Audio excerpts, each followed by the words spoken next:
Hello, ladies and gentlemen. Welcome back. It's me again, Insane Gorilla, and welcome to What If Deku Was a Mandalorian, Part 10.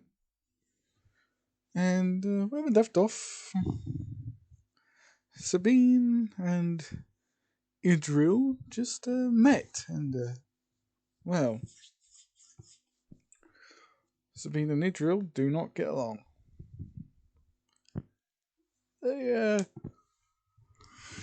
they have differences of opinions. There you go. So yeah, Izuku Midoriya just told Idril to get off of Sabine. Idril severely dislikes it because she sees her own clan as traitors to Mandalore, including the new leader of the Mandalorians, aka Deku. As Sabine gets up, coughs for a bit, and sort of says, I didn't want my people to suffer. So that's why I joined the crew of the Ghost. We met several new people, Zeb Aurelios and Ezra Bridget along the way. As Zeb and Ezra, well, Zeb helps Ezra out because Ezra's slightly injured and can't really stand very well. And that's when Sabine sees the handle of the dark saber, and she says, "So you must be Mandalore then, because only the leader of the Mandalorians can hold the dark saber." As even, well, Kanan, Jarrus, and Ezra Bridger, or Bridger, just Ezra, I'm just going to call him Ezra because it's easy, say, Mandalore. That can't really be possible. The dark saber has been lost to the Mandalorians. Hint, hint, going back to the last few episodes. Well, the last episode where, well, Deku gets it.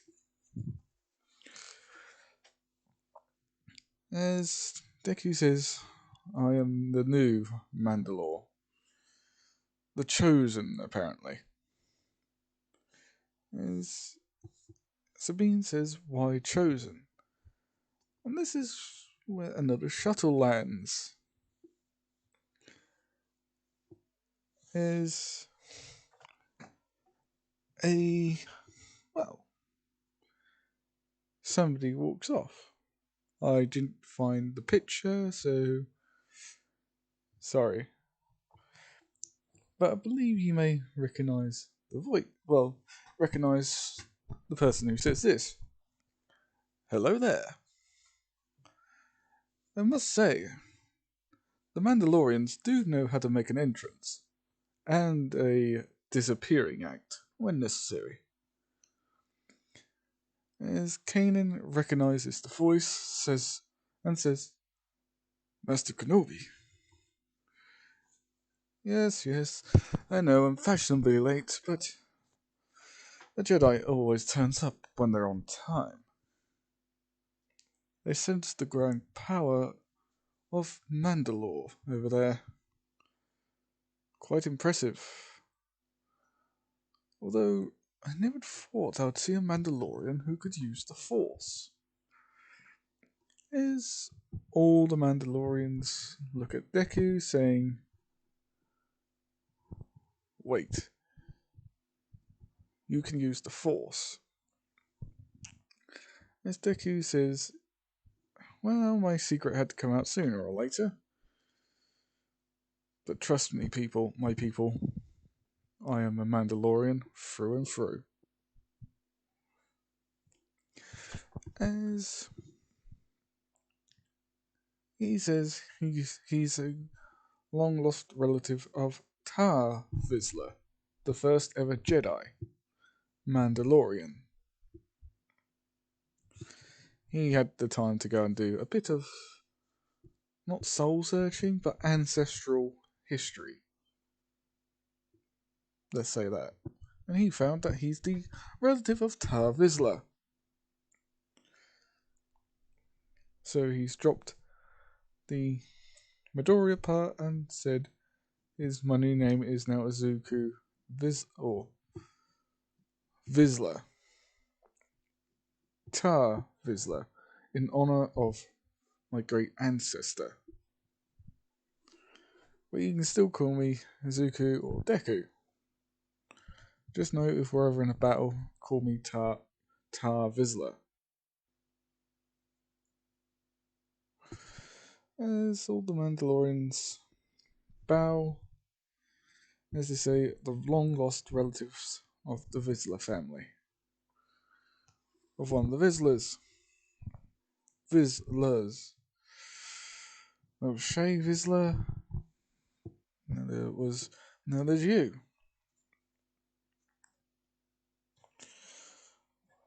As well, Sabine says, "Can I have the honor of sparring against you, Mandalore, the Chosen?" Deku says, "Why not? Prove to me that you are worthy, though. Fight my second," which he points to Idril, saying, "She is my second. I do not have proof that you are a strong warrior, so you fight Idril. You understand?" As Idril and her start squaring each other up, as Idril just cracks up knuckles, saying this will not even take 5 minutes. It'll take less. As well, Kenobi walks up alongside Izuku and says, "Tar Vizsla. I've heard of the name. I've heard of that name before. The only Mandalorian to be taken in by the Jedi. I got to admit, I'm rather impressed that you decided to take up your ancestor's name and discard your own." As Deku just says, "The name I took in honor. Honor the name, you honor the name, you honor the clan, you honor all Mandalorians, Master Jedi." As well, Sabine and Idril start sparring. And Idril's got a lot more combat experience. And plus she keeps more contact with other Mandalorians. So she always has Mandalorian sparring partners. And by the way, that fight took 2 whole minutes. Idril was relentless. She didn't even give Sabine Wren time to even breathe and come up with a sensible strategy. As well, Ezra, Zeb go up to Sabine and ask if she's alright. She says she's fine. As Deku says, "You have not won the honor. And you call yourself a Mandalorian. I see a weak little Gundark. Go train with other Mandalorians, bring back your fighting spirit, then have another go at Idril. I am going out of the ship by myself to do a small scouting mission. As Kenobi says, well, if you're going on a scouting mission, then I'm coming with you.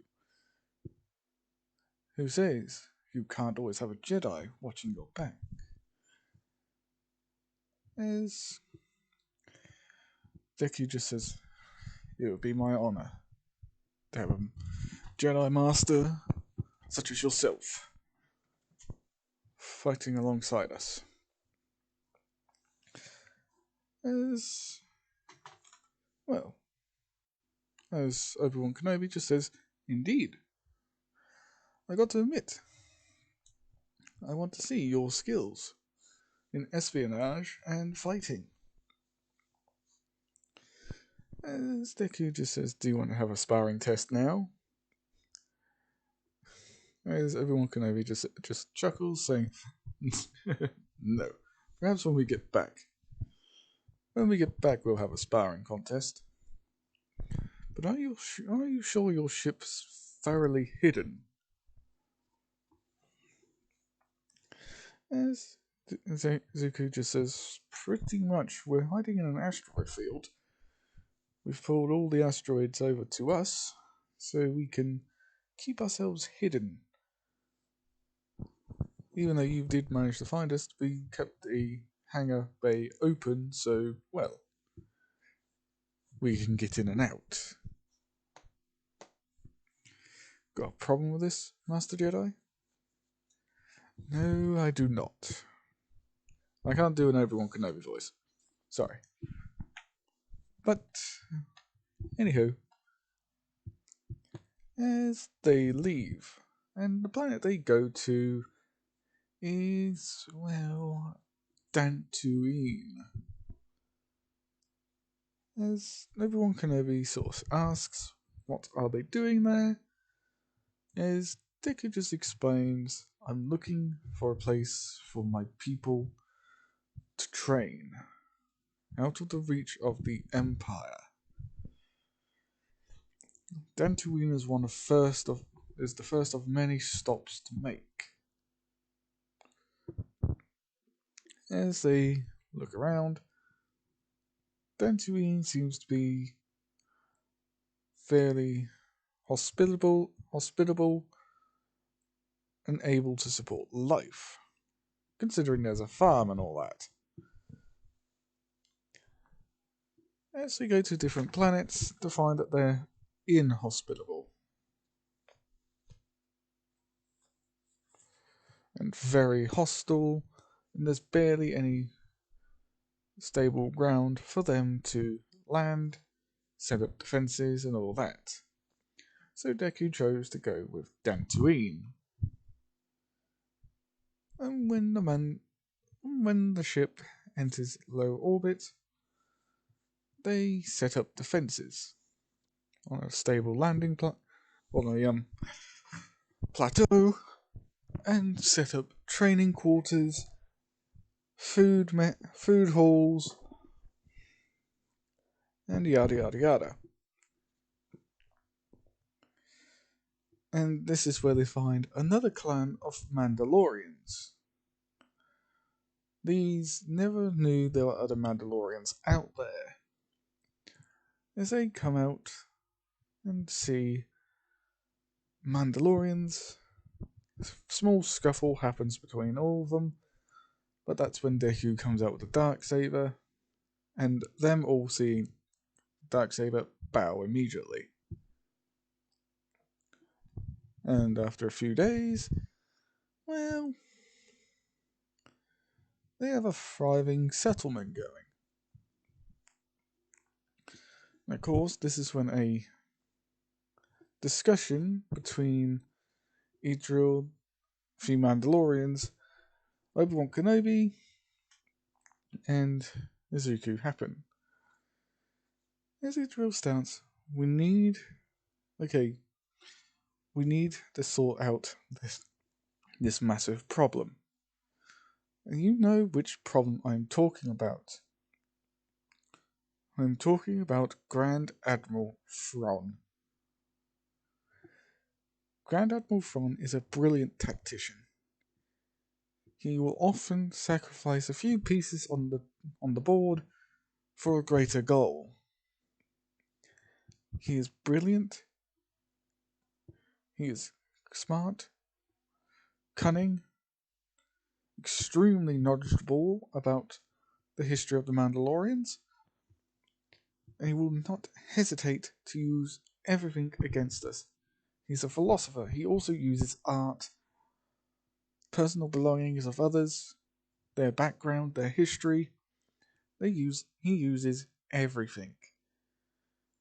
And that's why he's the Grand Admiral.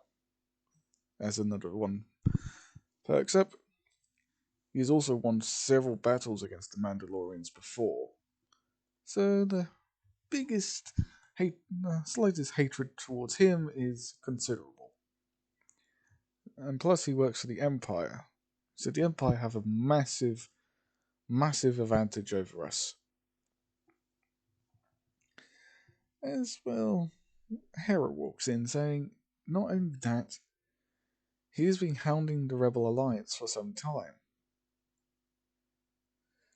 As well, Deku speaks up, saying, okay, how do we remove the greatest admiral in the Empire? As he looks around saying, suggestions, anybody? As one Mandalorian again perks up, saying, why don't we just lure him out? Destroy some high-level ships, like Star Destroyers, that belong to Grand Admiral Thrawn, and try and, I don't know,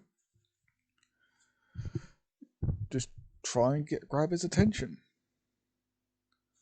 As Idril just says, we've already got his interest.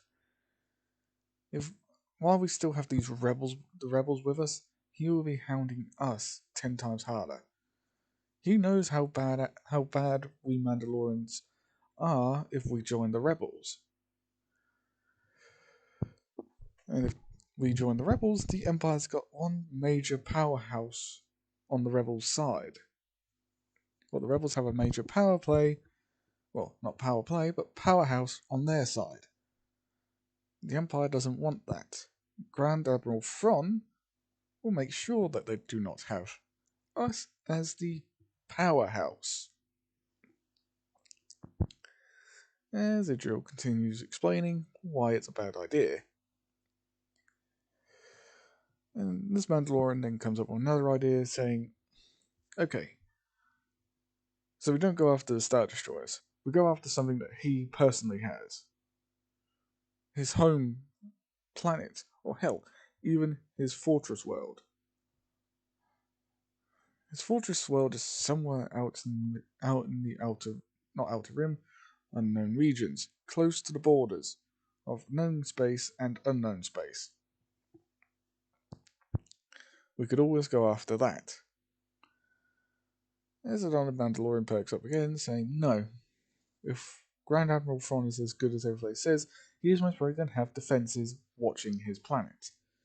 The slightest hint of a Mandalorian vessel, a single vessel of a Mandalorian jumping out of hyperspace, will get disintegrated. All lives included. As Obi-Wan Kenobi says, you don't have to go after him directly. Go after him indirectly. Hit major, junctions. Force Thrawn to play on your terms. You know where an asteroid belt is. Use the asteroid belt. Force Thrawn to follow you through the asteroid field. Asteroid fields can play havoc on all systems. Shields, everything. It'll be hard pressed for him to follow without taking significant damage. And perhaps, just perhaps, you could succeed. I know, because my old friend Anakin Skywalker did that to General Grievous during the Clone Wars. When he told me about it, we orchestrated it into military tactics whenever there's an asteroid field around. As Deku just says, I'm convinced, Master Jedi. Rally the men. We're going to go into an asteroid belt after causing some trouble to Admiral Thrawn. Cause enough problems for him, he will face us. As they do. After months of attacking Imperial targets, Thrawn finally comes out to play. As he says, just sends a transmission saying, "This is Grand Admiral Thrawn. I believe you have been causing quite a bit of trouble for the Empire. Now, here's a problem. I have studied your histories, your tactics. I know you'll be using the asteroid belt to your advantage, so that's why I brought as 10 more Star Destroyers jump out of hyperspace. More ships. Do you really think I am that stupid? Into following you without a strategy?" Fire on the asteroid field as all the Star Destroyers open up. As well, Thrawn gets a small surprise when not only does he see the Howitzer class Star Destroyer, he sees 2 of them fully operational during those months of attacking Imperial targets. They found another Howitzer Star Destroyer. And so they do a small hyperspace jump directly in front of Thrawn's fleet as both howitzers start opening up on all, and I mean all, of the Star Destroyers. As these howitzers unload all of their Basilisk war droids and starfighters. Because also during those months, they found a lot more Mandalorian clans who were willing to join. And all these were from Mandalore. After Mandalore started suffering, let's say this, unfavourable circumstances with the Empire. But they had to prove their loyalty to Mandalore by fighting the Imperial army with them. And they do not have Beskar armor because they are denied it until they prove their loyalty. So yes, a lot of Mandalorians do die. But the ones that survive have their armor back. Anyway, back to fighting Admiral Thrawn. Admiral Thrawn does also launch his own fighters, and there are a lot more TIE fighters than Basilisk war droids and Mandalorian starfighters. But the Mandalorians somehow managed to slap the Imperial's backside with the fighters as they, well, start destroying critical systems of the Star Destroyers. One Mandalorian decides he's going to fly into Grand Admiral Thrawn's ship and fire a bunch of torpedoes into the hangar, which hits one TIE fighter, and the other torpedo hits the very back of the hangar. As well, the TIE fighter the whole entire hangar bay goes kaboom. And Grand Admiral Thrawn felt that one, as he sends another transmission saying, "You'll regret this, I guarantee it." a leader always has an exit strategy. As Thrawn breaks off and goes into hyperspace. During that battle, however, Thrawn actually lost 5 of his cruisers due to the amount of fire both of these cruisers were giving off. Again, if you ever played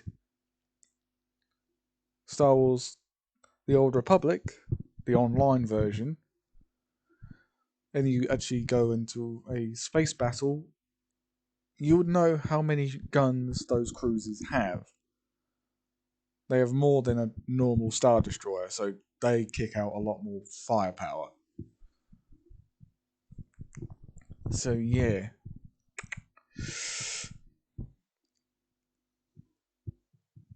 And during this time, the Mandalorians gain support from the rebels, because they see that that the Mandalorians are taking on Grand Admiral Thrawn.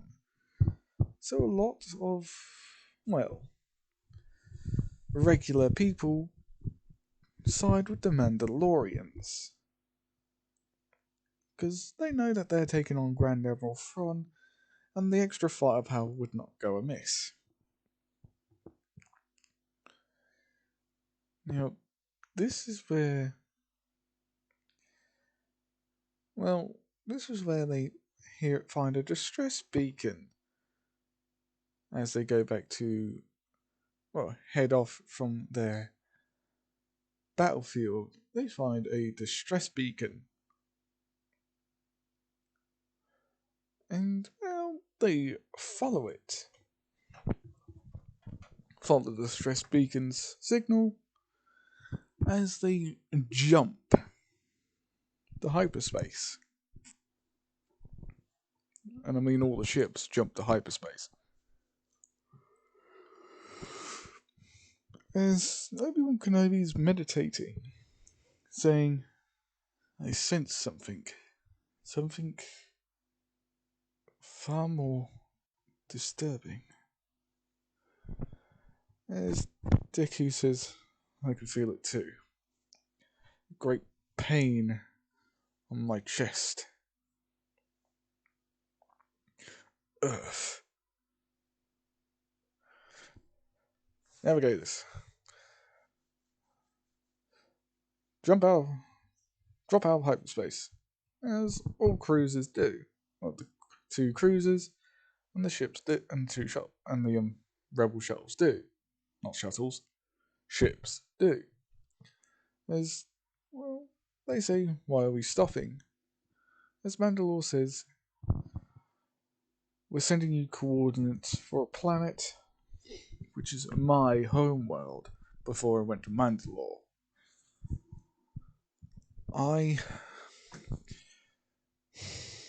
I'm asking for your help.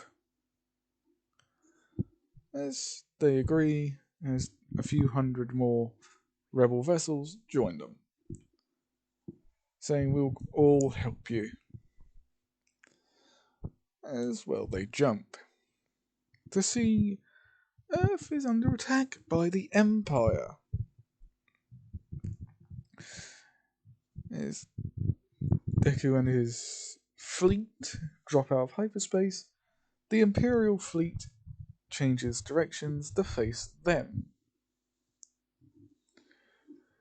And as I said, Earth went through a bit of a change. They now have a space-faring fleet. So they're giving the Empire a bit of a hard time, but they do not have laser guns. The Mandalorians do, and so do the Empire. So the Empire's kicking their asses. That was before the Mandalorians turned up.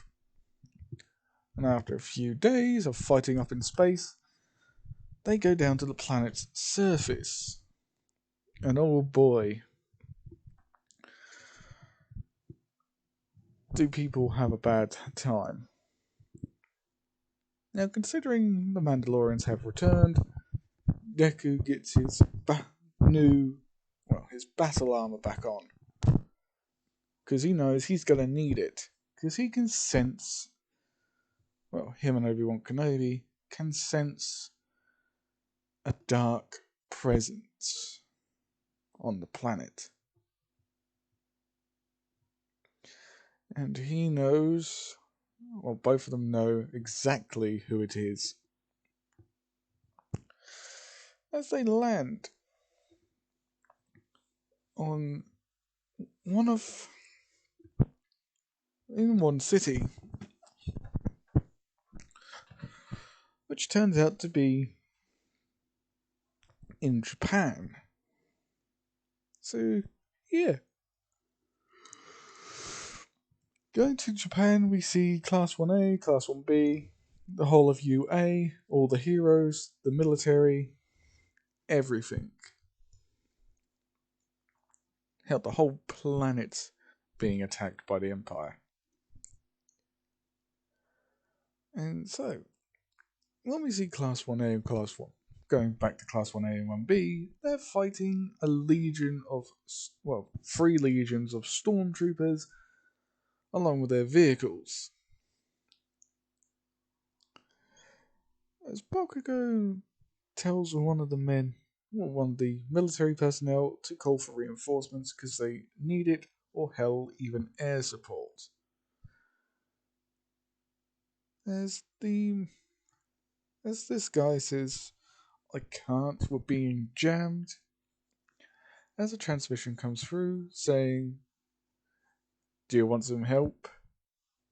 Or, do you mind if we pop in then? As, well, they say, who's this? As this one man says, look up to the sky. As they see the Howitzer Star Destroyers and other ships overhead as, well, basilisk war droids and starfighters start strafing the entire area. As Bakugo gets on the horn saying to unidentified aircraft, we thank you for the help. But who are you?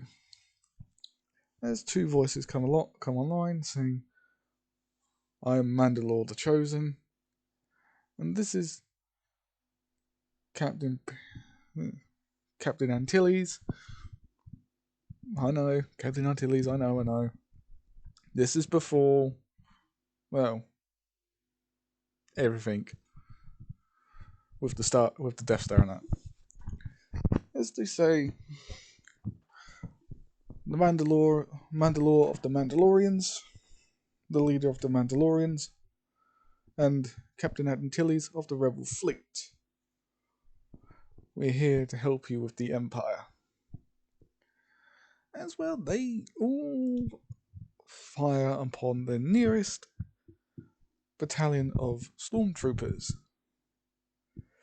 There's basilisk war droids, starfighters, transports, all start wreaking havoc with the Imperials.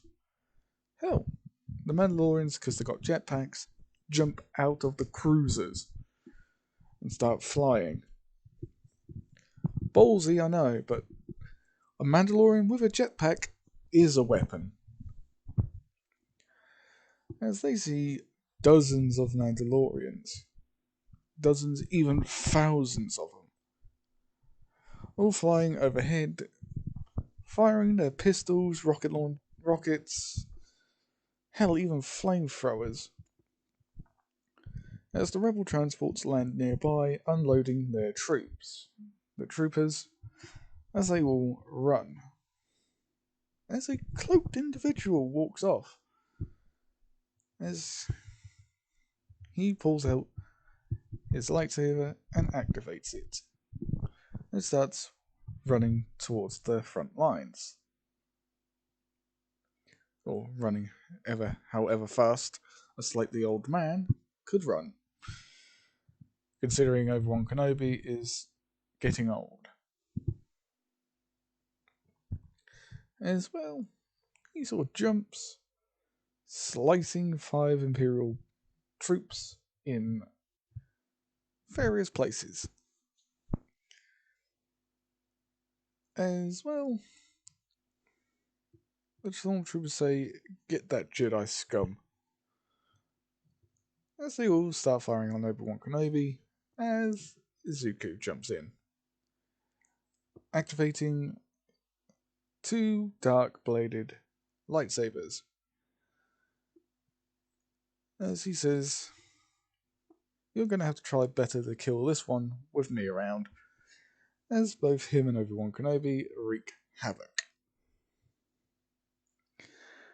Eventually, after months, if not years, of fighting the Imperials, they finally kick them off the planet.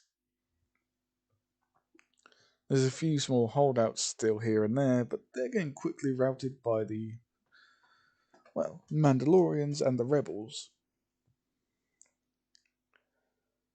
As a new fleet of Imperial ships turn up.